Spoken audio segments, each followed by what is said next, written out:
യോഗിയുടെ ബുൾഡോസറിന് വിശ്രമമില്ല. ഇപ്പോൾ ഏറ്റവും അവസാനം തകർത്തിരിക്കുന്നത് 30-ലധികം പള്ളികളാണ്. അനധികൃതമായി കെട്ടിപ്പൊക്കിയ പള്ളികൾ തകർത്തിരിക്കുകയാണ്. അത് നേപ്പാൾ അതിർത്തി പ്രദേശത്താണ് ഇത്തരം സംഭവം ഉണ്ടായിരിക്കുന്നത്. പക്ഷെ എന്തായാലും യോഗിയുടെ രണ്ടാം ഭരണത്തിലും അവിടെ ഒന്ന് ക്ലീൻ ആക്കാനാണോ ശ്രമം? അത് മാത്രമല്ല, ഈ നേപ്പാളുമായിട്ട് അതിർത്തി പങ്കിടുന്ന പ്രദേശത്ത് വലിയ തോതിൽ അനധികൃത നിർമ്മാണങ്ങൾ നടന്നിട്ടുണ്ട്. അപ്പോൾ അത് ഏത് മതത്തിൻ്റെ ആണെങ്കിലും ശരി, ഏത് സ്ഥാപനമാണെങ്കിലും ശരി, അനധികൃത നിർമ്മാണമാണെങ്കിൽ അത് പൊളിക്കും എന്ന് യോഗി സർക്കാർ നേരത്തെ തന്നെ പറഞ്ഞിരുന്നതാണ്. അതിലേക്കുള്ള നിയമ നടപടികളും അവർ സ്വീകരിച്ചു. അതിൻ്റെ ഭാഗമായിട്ടാണ് ഇപ്പോൾ പൊളിക്കുന്നത്. കാരണം ഈ നേപ്പാൾ നമുക്കറിയാം, നേപ്പാൾ ഒരു ഹിന്ദു രാഷ്ട്രമായിരുന്ന നേപ്പാൾ പിന്നീടത് മാറി ഈ ജനാധിപത്യം എന്ന പേരിൽ അവിടെ കമ്മ്യൂണിസ്റ്റ് രാഷ്ട്രമാക്കി മാറ്റാനുള്ള പരിശ്രമമാണ് അവിടെ നടന്നത്. ഇപ്പോൾ അത് ഏതാണ്ട് പൊളിഞ്ഞു പോയിരിക്കുകയാണ്. അവിടുത്തെ പൗരന്മാർ തന്നെ പഴയ ഹിന്ദു രാഷ്ട്രം പുനഃസ്ഥാപിക്കണമെന്നാവശ്യപ്പെട്ട് തെരുവിലിറങ്ങുന്ന കാഴ്ച നമ്മൾ കണ്ടു. അപ്പോൾ അതുമായി കൂട്ടിച്ചേർത്ത് വായിക്കേണ്ടതാണ് ഈ നേപ്പാൾ UP ബോർഡർ അതിർത്തിയിൽ വലിയ തോതിൽ ഈ അനധികൃത നിർമ്മാണങ്ങൾ നടക്കുന്നത്. നമുക്കറിയാം, ഈ യോഗി ആദിത്യനാഥ് എന്ന സന്യാസി ഈ UPയുടെ മുഖ്യമന്ത്രിയായിട്ട് ചുമതല ഏറ്റ് ഇത്രയും തുടർഭരണം നേടി ഇപ്പോൾ അടുത്ത ഒരു രണ്ടാമത്തെ വർഷം ഏതാണ്ട് പകുതിയിലധികം പിന്നിട്ടിരിക്കുകയാണ്. ഈ യോഗി ആദിത്യനാഥ് എന്ന് പറയുന്നത് ഗോരഖ്നാഥ് മഠത്തിൻ്റെ അധിപതിയാണ്. അത് നേപ്പാളുമായിട്ട് വലിയ ബന്ധമുള്ള ഒരു മഠമാണ്. ഒരു ശൈവ പാരമ്പര്യത്തിലുള്ള ഒരു സന്യാസി മഠം കൂടിയാണത്. അവരുടെ കീഴിൽ നമ്മുടെ കർണാടക കേരള അതിർത്തി വരെ, തമിഴ്നാട് കർണാടക കേരള അതിർത്തി വരെ അവർക്ക് നിരവധി സ്ഥാപനങ്ങളും മഠങ്ങളും സ്കൂളുകളും ആശ്രമങ്ങളും ഒക്കെ ഉണ്ട്. അപ്പോൾ അങ്ങനെയുള്ള ഒരു പശ്ചാത്തലം ഈ നേപ്പാളിനും UPക്കും യോഗി ആദിത്യനാഥിനും ഉണ്ടെന്നുള്ളത് നമ്മൾ ആദ്യമേ മനസ്സിലാക്കണം. അതുകൊണ്ട് തന്നെ ഇത്തരത്തിലുള്ള അനധികൃത നിർമ്മാണങ്ങൾ, നിയമപരമല്ലാത്ത നിർമ്മാണങ്ങൾ നേപ്പാളുമായി ബന്ധപ്പെട്ട് UPയിൽ നടത്തിയിട്ടുണ്ടെങ്കിൽ അത് പൊളിക്കും എന്ന് വളരെ നേരത്തെ തന്നെ യോഗി ആദിത്യനാഥ് പറഞ്ഞിരുന്നതാണ്. യോഗിയുടെ സർക്കാർ മുന്നറിയിപ്പ് നൽകിയിരുന്നതുമാണ്. അതിൻ്റെ നടപടിക്രമങ്ങളും നടത്തി ആണ് ഇപ്പോൾ അത് പൊളിക്കാൻ, ഈ അനധികൃത നിർമ്മാണങ്ങൾ പൊളിച്ചിരിക്കുന്നത്. ചെറിയ സംഖ്യയൊന്നുമല്ല പൊളിച്ചിരിക്കുന്നത്. ഞാൻ അതിൻ്റെ കണക്ക് പറയാം. ഇത് 225 മദ്രസകൾ, 30 പള്ളികൾ, 25 മക്ബറകൾ, അതുപോലെ 6 ഈദ്ഗാഹുകൾ, ഇതൊക്കെയാണ് പൊളിച്ചു നീക്കിയിരിക്കുന്നത്. ഇതിൽ പലതും അനധികൃതമായിട്ട് നിർമ്മിച്ച, പലതുമല്ല, ഇവയെല്ലാം അനധികൃതമായിട്ട് നിർമ്മിച്ചതാണ് എന്നാണ് ഇപ്പോൾ പുറത്തു വരുന്ന വിവരം. പ്രത്യേകിച്ച് അവർക്ക് ആ സമയങ്ങളിൽ അഖിലേഷ് യാദവിന്റെ സമയത്ത് വലിയ രീതിയിലുള്ള ഒരു സ്വാതന്ത്ര്യം ഉണ്ടായിരുന്ന ഒരു മതം കൂടിയാണല്ലോ. അവർ സംഘടിത ശക്തി ഉപയോഗിച്ചായിരിക്കുമല്ലോ ഇത്തരം കയ്യേറ്റം. തീർച്ചയായിട്ടും ഈ കാലാകാലങ്ങളിൽ ഇതൊന്നും ചോദ്യം ചെയ്യാൻ UPയിൽ ഒരു ഭരണകൂടവും തയ്യാറായിട്ടില്ല. അവർക്കെല്ലാം ഭയമാണ്, വോട്ട് ബാങ്കിനെ പേടിയാണ്. ഇങ്ങനെ ഒരുപാട് കാര്യങ്ങൾ അതിനകത്തുണ്ട്. ഇപ്പോൾ നമുക്കറിയാം, ഈ വഖഫ് നിയമ ഭേദഗതി വന്നതിന് ശേഷം നടന്ന ഉപതെരഞ്ഞെടുപ്പുകളിലെല്ലാം മുസ്ലിം ഭൂരിപക്ഷ പ്രദേശങ്ങളിൽ പോലും BJPക്ക് വലിയ മുന്നേറ്റമുണ്ടായി. കാരണം ജനം യാഥാർത്ഥ്യം തിരിച്ചറിഞ്ഞു, മുസ്ലിങ്ങൾ യാഥാർത്ഥ്യം തിരിച്ചറിഞ്ഞു. വഖഫ് നിയമ ഭേദഗതി ആരുടെ നന്മയ്ക്ക് വേണ്ടിയാണ് അത് കൊണ്ടുവരുന്നതെന്ന് മുസ്ലിങ്ങൾക്ക് മനസ്സിലായി. മതനേതൃത്വം അതിനെ എതിർക്കുമായിരിക്കാം, പക്ഷേ സാധാരണക്കാരായ മുസ്ലിങ്ങൾക്ക് അതിൻ്റെ സദ്ഫലങ്ങൾ എന്തൊക്കെയാണ്, ഗുണഫലങ്ങൾ എന്തൊക്കെയാണെന്ന് നല്ലവണ്ണം അറിയാം. അതുകൊണ്ടാണ് അവർ യോഗി സർക്കാരിനൊപ്പം നിൽക്കുന്നത്. എന്തായാലും ഇപ്പോൾ പറഞ്ഞ ഇത്രയും സ്ഥാപനങ്ങൾ അനധികൃതമായി നിർമ്മിച്ചവയാണ്. ഇത് മഹാരാജ് ഗഞ്ച്, ശ്രാവസ്തി, ബഹ്റൈച്ച്, സിദ്ധാർത്ഥ നഗർ, ബൽറാംപൂർ, ലഖിംപൂർ, ഖേരി, പിലിഭിത്ത് തുടങ്ങിയ 7 അതിർത്തി ജില്ലകളിലാണ് ഈ നിർമ്മാണം നടന്നിരിക്കുന്നത്.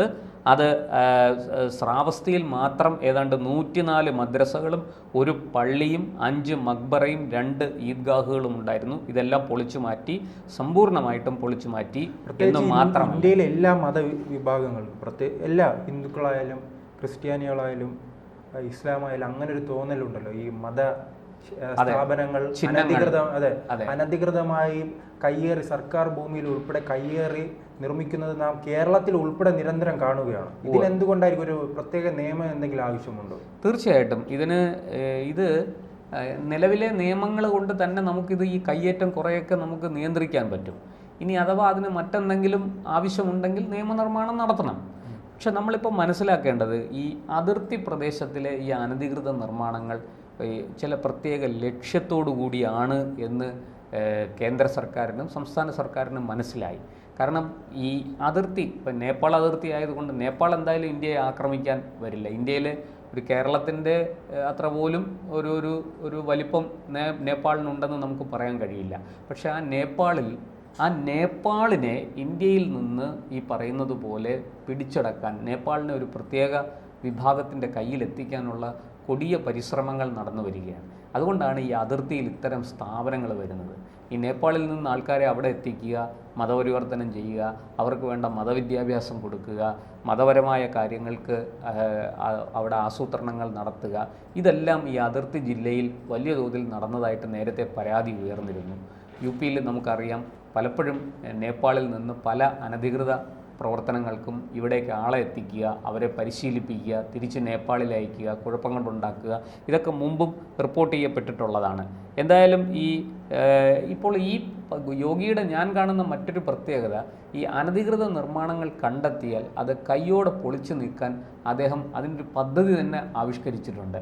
അവർ തമാശയ്ക്കെങ്കിലും പറയുന്നത് സീറോ ടോളറൻസ് എന്നാണ്. അതായത് ഒട്ടും തന്നെ സഹിഷ്ണുതയില്ല, അല്പം പോലും സഹിഷ്ണുത കാണിക്കില്ല ഈ കാര്യത്തിൽ. കാലത്ത് ക്രമസമാധാനം ഏറ്റവും അധികം തകർന്നൊരു സംസ്ഥാനമായിരുന്നു ഉത്തർപ്രദേശ്. വലിയ രീതിയിൽ മാറ്റം കൊണ്ടുവരാൻ യോഗിക്ക് കഴിഞ്ഞിട്ടുണ്ടല്ലോ, സ്ത്രീ സുരക്ഷയുമായി ബന്ധപ്പെട്ട്. തീർച്ചയായിട്ടും നമ്മൾ ഈ മുലായം സിംഗ് യാദവ് ഭരിച്ചിരുന്ന കാലത്ത്, അതുപോലെ അദ്ദേഹത്തിൻ്റെ മകൻ അഖിലേഷ് യാദവ് പിന്നീട് മുഖ്യമന്ത്രിയായ കാലത്ത് ഒക്കെ നമ്മൾ കണ്ടതാണ് യു പിയിൽ ഈ ഗുണ്ടാരാജ് എത്ര ശക്തമാണ് എന്നുള്ളത്. സ്ത്രീകൾക്ക് പോലും പലപ്പോഴും പകൽ വെളിച്ചത്തിൽ തന്നെ യാത്ര ചെയ്യാൻ, എവിടെയെങ്കിലുമൊക്കെ സഞ്ചരിക്കാൻ ബുദ്ധിമുട്ടുണ്ടായിരുന്നു. ചില പ്രദേശങ്ങളിലൊന്നും അവർക്ക് തുണയില്ലാതെ പോകാൻ സാധിക്കില്ല, ഒറ്റയ്ക്ക് യാത്ര ചെയ്യാൻ പറ്റില്ല. അങ്ങനത്തെ സ്ഥലങ്ങൾ വരെ യു പിയിലുണ്ടായിരുന്നു. അത്രത്തോളം ഗുണ്ടാരാജ്, ഈ അസാൻമാർഗിക പ്രവർത്തനങ്ങൾ, കുൽസിത പ്രവർത്തനങ്ങൾ ഒക്കെ വളരെയധികം വ്യാപകമായിരുന്ന ഒരു സംസ്ഥാനമാണ് യു പി. പക്ഷേ യോഗി ആദിത്യനാഥിൻ്റെ സർക്കാർ വന്നതോടുകൂടി അതിനൊക്കെ വലിയ മാറ്റമുണ്ടായി. എന്ന് മാത്രമല്ല, 90-ലധികം ക്രിമിനലുകളെയാണ് പോലീസ് ഏറ്റുമുട്ടലിൽ വധിച്ചത്. അവർ വളരെ കൃത്യമായിട്ട് ഈ പോലീസ് അറസ്റ്റ് ചെയ്യാൻ ചെല്ലുമ്പോൾ പോലീസിനെ ആക്രമിക്കുക, അങ്ങനെ ആക്രമിക്കുന്നതിന് നിവൃത്തിയില്ലാതെ പോലീസ് അവരെ തിരിച്ച് അവരുമായിട്ട് ഏറ്റുമുട്ടേണ്ടി വരിക. ആ ഏറ്റുമുട്ടലിൽ 90-ലധികം പേര് കൊല്ലപ്പെട്ടിട്ടുണ്ട്. ഗുണ്ടകളും ഈ ക്രിമിനൽ സ്വഭാവമുള്ളവരുമായ ആൾക്കാർ. ഏതാണ്ട് എൻ്റെ അറിവ് ശരിയാണെങ്കിൽ 90-ലധികം അവിടെ കൊല്ലപ്പെട്ടിട്ടുണ്ട്, വധിക്കപ്പെട്ടിട്ടുണ്ട്. നമ്മൾ പലതിൻ്റെയും വാർത്ത, ചിലരെയൊക്കെ ഈ പറയുന്ന വലിയ അക്രമികളെ പോലീസ് പിടിച്ചുകൊണ്ട് വരുമ്പോൾ നാട്ടുകാരിൽ ചിലർ തന്നെ വളരെ രഹസ്യമായിട്ട് അവിടെ വന്ന് അവരെ ആക്രമിക്കുകയും കൊല്ലുകയും ചെയ്യുന്ന ദൃശ്യങ്ങൾ പുറത്തു വന്നു. അതോടൊപ്പം മറ്റൊരു കാര്യം, ഇത്തരം ഗുണ്ടകൾക്ക് എല്ലാ കാലത്തും അവിടുത്തെ രാഷ്ട്രീയ നേതൃത്വം വലിയ രീതിയിൽ പിന്തുണ നൽകിയിരുന്നു. പക്ഷേ ഈ പിന്തുണയൊന്നും ഇത്തരം യോഗിക്ക് അത് വലിയ സംഭവം, യോഗിക്ക് അതൊന്നും ഒരു പ്രശ്നമേ അല്ല. ഈ രാഷ്ട്രീയ നേതൃത്വം മാത്രമല്ല, രാഷ്ട്രീയ മത നേതൃത്വം എന്ന് പറയുന്നതാണ് ശരി. കാരണം ഈ അസീം ഖാനെ പോലെയുള്ള ആൾക്കാർ അവിടെ യു പിയിൽ, ഈ പറഞ്ഞ നമ്മുടെ അഖിലേഷ് യാദവിൻ്റെ കാലത്ത് അയാൾ മന്ത്രിയൊക്കെ ആയിരുന്ന ആളാണ്. ഈ അസീം ഖാൻ്റെ നേതൃത്വത്തിൽ വലിയ തോതിൽ ഗുണ്ടാരാജ് അരങ്ങേറിയിരുന്ന ഒരു സ്ഥലമാണ് യു പി. യു പിയിൽ തിരുവായ്ക്ക് എതിർവായില്ല. അവിടെ ഗുണ്ടകളാണ് അവിടെ ഭരിക്കുന്നത്. പറയുന്ന പോലെ മായാവതിയും അഖിലേഷ് യാദവും മുലായം സിംഗ് യാദവും ഒക്കെ അവരുടെ കയ്യിലെ ചട്ടുകങ്ങളാണ്. അവർ പറയുന്നതിനപ്പുറത്തോ ഇപ്പുറത്തോ പോകാൻ സാധിക്കില്ല. പോയാൽ അവർ അവിടെ വലിയ കലാപങ്ങൾ ഉണ്ടാക്കും. എന്തായാലും യോഗി ആദിത്യനാഥ് വളരെ സമർത്ഥമായിട്ട് ഇവരെ നേരിട്ടു. ഇവരെ എല്ലാവരെയും ആദ്യം മര്യാദയ്ക്ക് കാര്യം പറഞ്ഞു, കുറേ പേര് അനുസരിച്ചു, കുറച്ച് പേര് അനുസരിച്ചില്ല. അനുസരിക്കാതിരുന്നവരെ വളരെ കൃത്യമായിട്ട് കായികമായി തന്നെ അദ്ദേഹം കൈകാര്യം ചെയ്തു.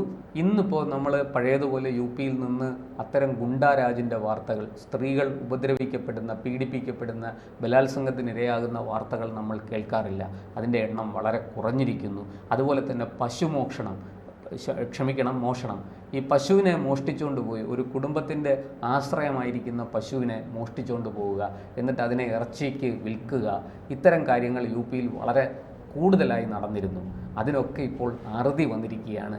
യോഗിയുടെ സർക്കാർ വളരെ കൃത്യമായിട്ട് കുറ്റവാളികൾക്കെതിരെ വിട്ടുവീഴ്ചയില്ലാത്ത, മുഖം നോക്കാൻ ആ സർക്കാരിനെ താഴെ ഇറക്കാനായി രാഹുൽ ഗാന്ധി ഉത്തർപ്രദേശിൻ്റെ വിവിധ പ്രദേശങ്ങളിൽ ഇറങ്ങി ജാതി ചോദിക്കുകയാണ്. അല്ലേ, ഇപ്പോൾ ഇനി ജാതിയൊന്നും ചോദിച്ചിട്ട് കാര്യമില്ല. കാരണം യു പിയിലൊക്കെ ഈ ജാതി കാർഡിനൊന്നും ഇനി യു പിയിലും ബീഹാറിലും ഒന്നും അത്ര വലിയ ഒരു ചലനം ഉണ്ടാക്കാൻ പറ്റില്ല. ചെറിയ പ്രശ്നങ്ങളൊക്കെ ഉണ്ടാക്കാം, ചെറിയ രീതിയിൽ വോട്ടുകൾ തെറ്റിക്കാം. പക്ഷേ അതിലുപരിയായിട്ട് ജനങ്ങൾക്കിപ്പോൾ കാര്യം മനസ്സിലായി തുടങ്ങി. എന്താണ് ഇതിൻ്റെയൊക്കെ പുറകിലെ ലക്ഷ്യം, ആരാണിതൊക്കെ ചെയ്യുന്നത്, അവരുടെ രാഷ്ട്രീയ ലാഭം എന്താണ് എന്നൊക്കെ ജനങ്ങൾക്ക് മനസ്സിലായി തുടങ്ങി. അതുകൊണ്ട് തന്നെ ഇനി പഴയതുപോലെ ഈ പറയുന്ന ഒരു തരത്തിൽ ജാതി കാർഡൊന്നും പ്രവർത്തിക്കും എന്നെനിക്ക് തോന്നുന്നില്ല. എന്തായാലും യോഗി ആദിത്യനാഥിൻ്റെ നേതൃത്വത്തിൽ വളരെ കൃത്യമായിട്ട് യു പിയിലെ ഒരു നിയമവിരുദ്ധ പ്രവർത്തനങ്ങളും യു പിയിൽ അനുവദിക്കില്ല എന്ന ഉറച്ച തീരുമാനം നടപ്പാക്കുകയാണ്. അതിനെ തടസ്സപ്പെടുത്താൻ ലോകത്തൊരു ശക്തിക്കും കഴിയുകയുമില്ല.